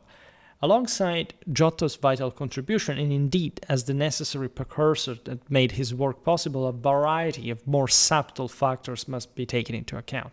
The developmental path of these artistic changes passed through direct contact with Northern European cultural movements. This is impossible not to see predominantly French styles ranging from Paris and Reims to Strasbourg and other German construction sites. Indeed, Transalpine civilization was the other major pole in Western civilization. Right, it was essentially the Frankish and the Lombard, the Italian civilization that pioneered Western power, arts, anything, right, that medieval civilization peaked. The Gothic stylistic attributes of that northern culture, which at the same time retained deeply classicist underpinnings, to say the least, because of course, like all the literacy, artistic, like level of cultural development spread from Rome. Right, there is no doubt that also in the early Middle Ages, way after all the waves of the Roman Empire, so on, but it's the city of Rome that fundamentally civilizes the entirety of the West, continuously, repeatedly, disproportionately, right? And the Gothic stylistic attributes of the Transalpine culture had started to penetrate in Italy in a profound way, right? In many ways, already what we called Gothic was, not say underway in Italy, but say many styles were already there before its incipit, right? It's difficult even in, I don't know, French or English is to look at exactly when Gothic was born. The ideas were apparently Anglican rather than Western Frankish, as a matter of fact. It's very interesting. And eventually the French sort of pioneered, created the greatest example. But actually, England is at the same level in proportion, right? Just France was also something else as an empire, fundamentally. But it's exactly those centuries where the 12th to 13th much was entwined. And this was already true in Latin and Germanic civilization. Just recently made a video in which I showed also how through manuscript illumination styles the Anglo-Celtic world had a great impact on the Frankish one of Gaul, Germany, etc. It even affected Byzantine ornamental art in manuscript illumination, right? Not bad for some northwestern savages, right? Or supposedly savages, according to this idea that the Dark Ages and the barbarians and whatever, like people have no idea of how advanced the West or always was. No, it's not like already was, but had always been, right? People have this strange idea that they think that civilization was concentrated in the Eastern Mediterranean in medieval times. Even in the beginning of them. But do you have the palest idea of what even just southwestern Europe alone did? On top of, again, this axis that especially develops in the early Middle Ages between the Franks, the Anglo-Saxons, the Longobards. I mean, it's not something you can ignore if you have any historical literacy. It's not normal. It's just like missing the fundamentals, right? But the Northern Gothic infiltration first took root in southern Italy. This is a bit too categorical, telling the truth. Again, if you look at the development of Romanesque architecture, also eventually into the Gothic one, these countries had kind of always shared that level of artistic maturity with one another. In fact, the style eventually originated from one part of Europe to another. It's not like the sort of prodromes of this had not been there, right? There had been essentially different styles and declensions of a core Latin Germanic character. Right, but the point of southern Italy is poignant because, of course, of the Normans, of the Swabians. So some parts of southern Italy were more connected, or at least found sort of greater possibility of flourishing due to its feudal culture, etc., with the French, with the English world than central northern Italy, that had its own sort of more robust, sort of conservative tradition of some kind. Again, it also was pretty similar to what existed in southern Italy as well. So drawing these lines is a bit too much, right? But if you want to be sort of surgical, specific, categorical, especially with chronology and forms and so on, you can argue that the infiltration of Northern Gothic took root in southern Italy during the reign of Frederick II of Hohenstaufen, so the most famous Super Mundi, Holy Roman Emperor, who ruled from 1220 to 1250, and actively fostered classicizing workshops in Apulia and Sicily that trained sculptors in the revival of ancient forms before being reinterpreted in Tuscany inside the workshop of Nicola Pisano. I made a video about Pisa recently for its 12th century warfare, and we've seen how the Pisans, the Tyrrhenian world, had obviously been very much in contact with southern Italy. They had that these maritime republics of the north had gradually started substituting themselves to the Sicilian navy, seizing their ports. So there were all kind of influences also from the Byzantine Empire, from even more far away. When you look at Pisan art in particular, the most beautiful 13th, 14th, one of the cathedral and so on, you realize how incisively Roman it is. Like the Pisans thought to be Roman citizens, classical Roman citizens in full medieval times. Radically Ghibelline, very tied indeed with imperial authority. And Nicola Pisano was actually born, or probably at least born, in Apulia around 1220. So this coastal dimension that connects also a bit the peninsula will produce the Pisa Baptistery pulpit completed in 1260. Masterpiece with, I don't know if I added it here yet in the pictures, but just for telling you like how entwined this all is. As a synthesis, a French Gothic structure with classical Roman sarcophagus reliefs studied in the Camposanto. Frederick's court at Capua and elsewhere deliberately revived imperial Roman imagery. As you know, the last resistance to the metaphysical genetic identity of the Germans as fully fledged Romans had not been later than the 10th century. Frederick was a fully Roman Augustus by divine blood, right? Sol Invictus, the last ruler actually to employ this term in his own official imagery. And he commissioned sculpture that fused antique proportions with contemporary Gothic architecture and thereby created a southern Italian classicizing current that Nicola later carried north. Right? If you're interested, by the way, in this art history, I also made last year a video about the knight, the Bamberger Reiter, all right?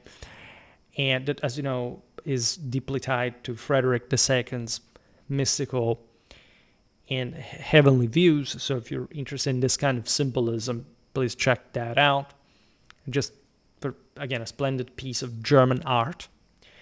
Meanwhile, Rome and the papal curia played an arguably less direct, yet fundamentally critical role, right? Compared to the former, arguably less direct, not less inferior, arguably less direct, yet fundamentally critical role. This was driven by the different makeup of the papal court, indeed, which included foreign cardinals who brought in fashionable goods and sponsored major artistic projects. The final 2 decades of the 13th century saw Rome transform into a huge active construction hub filled with churches and basilicas undergoing simultaneous reconstruction and redecoration. Fortunately enough, of course, much of this was preserved. Again, we have a lot of medieval Rome, especially of medieval churches, so it's plenty of that. But on the outer side, like further reconstruction happened during the centuries, and so you have this very interesting blends at times. And Rome is not unique, but say is unique by scale by which this happened. This urban worksite constantly balanced the immense weight of local tradition while urgently needing to develop new fashionable design formulas as well. As we've seen, Rome did have an extremely unique legacy in styles and currents and cultures, right? The situation organized domestic artist workshops alongside imported talent from elsewhere, which notably included 2 Florentines, Arnolfo di Cambio and Giotto himself. Arnolfo, born in Colle di Valdelsa around, this was yet another Tuscan in 1240 and trained under Nicola Pisano, worked as both sculptor and architect in Rome for the papal court before returning to Florence to design the new cathedral of Santa Maria del Fiore, the Palazzo Vecchio, and the reconstruction of Santa Croce. In Rome, he produced the Ciborium of St. Paul outside the walls and the tomb of Cardinal de Bray, works that introduced a new synthesis of Gothic structure and classical figure style into the papal city. While major Roman sanctuaries such as Old St. Peter's, St. Paul outside the walls, St. John Lateran, St. Mary Major, and various basilicas in Trastevere were actively under construction, Assisi grew into an increasingly powerful magnet. It was tightly regulated by the Roman Curia with regard to the thematic content of its art programs, yet it distinguished itself from Rome through a different sequence of visiting artists and a distinct weight of local visual history. This was because Rome's entire urban landscape was already saturated with centuries-old aesthetic habits. As a result, the narrow provincial debate over whether Rome or Florence held greater artistic superiority yields to a far more nuanced and complex conceptual framework. In this view, the notion of the cantiere, in Italian, or worksite, a quintessentially Gothic concept, complements and corrects the older Vasarian model of isolated regional schools. Right, they were definitely much more narrowly courtly, like in the Renaissance, as an idea. This was the peak of medieval civilization instead, right? It was far greater than the Renaissance. It was the true Renaissance. And so this was a massive continuum of civilizational explosion that found no other parallel in the globe, right? This was by far the richest per capita place in the entire planet and produced by far the top artistic quality and spiritual peak in at least the medieval millennium, to say the least.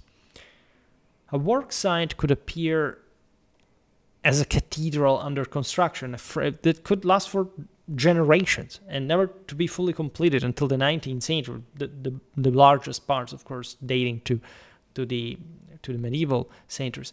A frescoed narrative cycle, or metaphorically, an entire urban center, in fact, undergoing simultaneous beautification. We've seen it as far as urbanistics is concerned, also for the construction of the Circle in Italy. So the massive fortified rings that were sometimes the third, the fourth from the classical Roman wall that, in this sense, protected the metropolises of medieval civilization, right? Cities of hundreds of thousands of inhabitants. And in here, this workspace, this work site, rather, represents something concrete, not bound by strict geographical borders, and functions inherently as a collaborative environment born from collective historical moments of universal effort, of, in this sense, a much more shared sense of artistic unity, also in a moral and scientific terms, compared to what was happening in the Renaissance, for example, that we mostly praise for being sort of universal. Think about the Erasmus, that we decided to resume in that idea. But actually, the Renaissance was already way more fragmented. It doesn't matter how Italian culture dominated modern Europe. The point is that still the idea that a unitary Christendom and a unitary universal power existed is something proper of this 13th, 14th century, more than anything that existed in the 16th, right, or even in the 15th. So it's incredibly important to realize this transformation, this change, but also to recover what is the primal meaning of this great medieval civilization that at some point we also don't know in the details, unfortunately, so well as the later one, because the later one got more secularized, began to write more, to describe itself more, but also from narrower standpoints. This Gothic, imperial, Catholic tradition was ecumenic, unitarily ecumenic in scale, and expansive to a degree that did not even need to describe itself. It was describing the space, describing the universe that it was encompassing just by its action, just by its self-actualization of papacy empire, Westerns expanding everywhere, dominating the entire West Eurasian and Mediterranean and beyond space. Like, it's something utterly insane by scale. And I try to stress this on Schwerpunkt because this should be more important than, say, the migration era in a level of historical scale. It should be more important than the Renaissance in a historical scale. In objective terms, this is not a whim or some arbitrary ideological abstract. This is literally what it is, even was it only from a sheer material standpoint. Right? The massive peak is the 13th, the 14th century. It took centuries to recover that level of development, right? Including the same, size of the cities, right? So until the 17th century that you recovered the pre-Black Death levels. And also cathedrals are finished, for example, among other things. And so there are many considerations we could do. We understand the link here. This is a spirit molding this world. It's the spiritual outcome and consequence of the aforementioned battle against heresy and against the fragmentation of Christendom. Linguistic stylistic data serves also as a crucial component rather than the sole metric for grasping the emergence of Italian Gothic as well. This makes Florence's dramatic dominance in the early 14th century somewhat also less singular during the preparatory phase at the close of the 13th century. Ultimately, Vasari's questions yield no simple, uniform answers because the Tuscan elements manifested by Arnolfo di Cambio and Giotto are inextricably intertwined and in constant dialogue with the visual idioms both masters absorbed in Rome, where Arnolfo was likely active as early as the 1280s. This is how thickly compact, right, this universal culture was. A fundamentally innovative understanding of space as a habitable environment began to assert itself within the architectural, sculptural, and pictorial outputs of the final years of the century. It's the transfiguration of humanity through active self-actualization. This is beyond the more sclerotic Byzantine iconism, where, of course, the deep symbol is prepotently centered. It's the focus of the entire image, and asks for an introspection. The Western art at this point is breaking free, is opening to a veritable control and dimension of the world. Right, it's just like the Bamberger writer we've seen it. He's looking at the world, right, molding it in his own image in a truly providential sense. It's the active protagonism of the redeemed, of the transfigured, by this great universal power. And that's just a little pinch of the entire greatness of these artists, right? This was, for example, spearheaded by Arnolfo, the young Giotto, and another enigmatic figure commonly known as the Master of Isaac, named after specific subjects of two frescoes located within the nave of the upper basilica at Assisi. This Master of Isaac has alternately been identified as the young Giotto, Arnolfo di Cambio themselves, or as independent anonymous hand whose true identity remains, thus unsolved historical enigma. Within these two particular Isaac narratives, depicting the successful deception orchestrated by Jacob and Rebekah against Esau, followed by the subsequent scene where the elderly blind Isaac turns away, Esau, novel interpretations of Gothic spatial depth merge paradigmatically with deep inspirations drawn from classical antiquity. The specific iteration of the Gothic style that took root in Italy proved inherently indivisible, continuously feeding upon and synthesizing ancient motives that formed the unbroken red thread of Italian cultural heritage, finding their ultimate anchor and inspiration within surviving Roman architectural monuments. Indeed, I think studying medieval Italian history is realizing that the Roman Empire never ended. There was a full continuum well within this classical legacy. And this is something that should be, in fact, reconsidered in a deep sense. Also, as far as, for example, Gothic cathedrals are concerned, as far as what Latin, Germanic, Celtic Europe had managed at this point, also expanding further. The Slavic world and beyond, like managed to preserve and to rebirth through this new magnitudinal Catholic lens of ecumenic scope.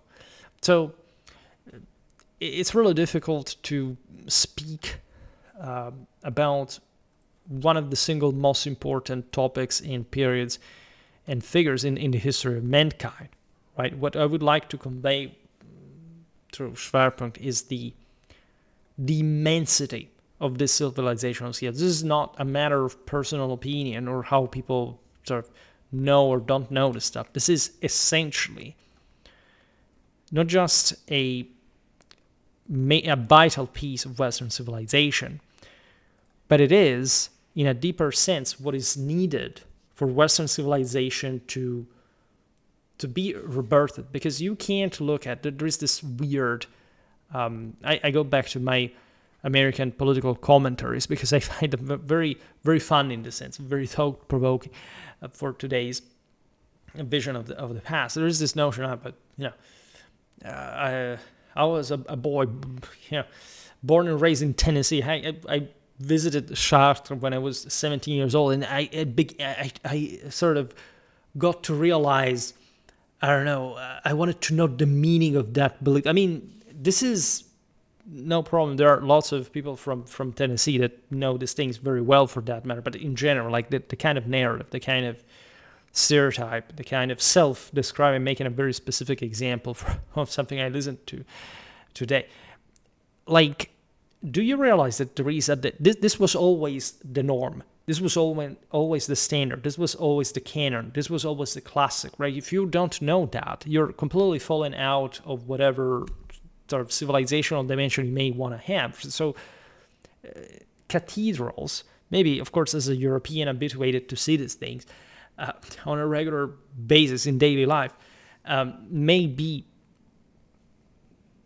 sort of obviously sort of less surprising, less much of questions, right? We can approach the thing in more traditional terms. In a sense, I personally realize the more I confront myself, especially with the American space, that I also know is where most of my viewers come from. This can be extended also to sort of to the British Empire, so to say. In fact, we have top US, UK, probably Germany, Canada, in any case, Australia. Those are the big ones, right? Italy, etc. But primarily the Anglosphere. This, the idea, the sense that we're more primitively traditional, or traditionally primitive, if you prefer, is something so prepotent in our way of thinking. I don't know how I would explain it to someone who's habituated to that. And from the external, it seems like you're habituated not just to be just simply self-referential, but self-congratulatory. Right? This thing, right? Knowing how to handle pain, for example, is something incredibly visceral to Western identity. You can't dominate the world as we've done without understanding how much effort was placed behind. This is why today I started with the Albigensian Crusade. This is why I started with the horrors and the errors of the world, right? And why we have to talk more about sacred art, why we have to talk more about saints. That's why this is the real answer. I know my videos are what they are in terms of format. I think they are good videos, but I understand why they can't hardly be viral. But if you're one of those people listening to those podcasts, being close to them, to the people who make them or whatever, you're part of the discourse. It's evident that all you're doing is posing yourself that question.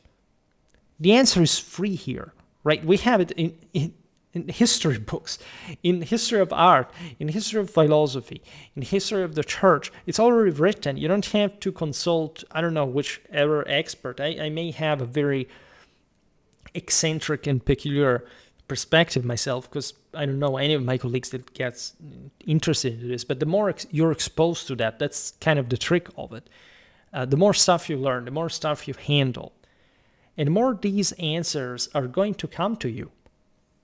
Right? I think the arc we drew today is actually pretty coherent. Right? Passing from the Cathars, the Albigensian Crusade, to the affirmation of the Mendicant orders and their specific art, and the coexisting universal world that contained that and as the peak of medieval. It's something incredibly metaphysically and spiritually loaded,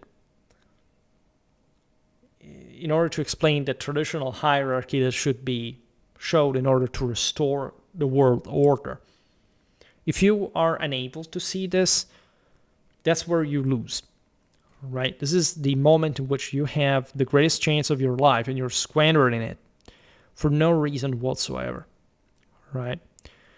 So, well, long enough video for today. I don't want this to be too much over 2 hours, but certain things must be said, right? They can't be left just to fate, so to say. We follow our own thica here. Fortuna, right? Mater et filia deorum. For today, however, I stop it here. I just hope that you enjoyed this video. If you did, please share it. Otherwise, leave a like or subscribe to my channel if you're interested in my upcoming content. As always, I thank you heartily for listening to me. I wish you a nice time and see you next time. Bye.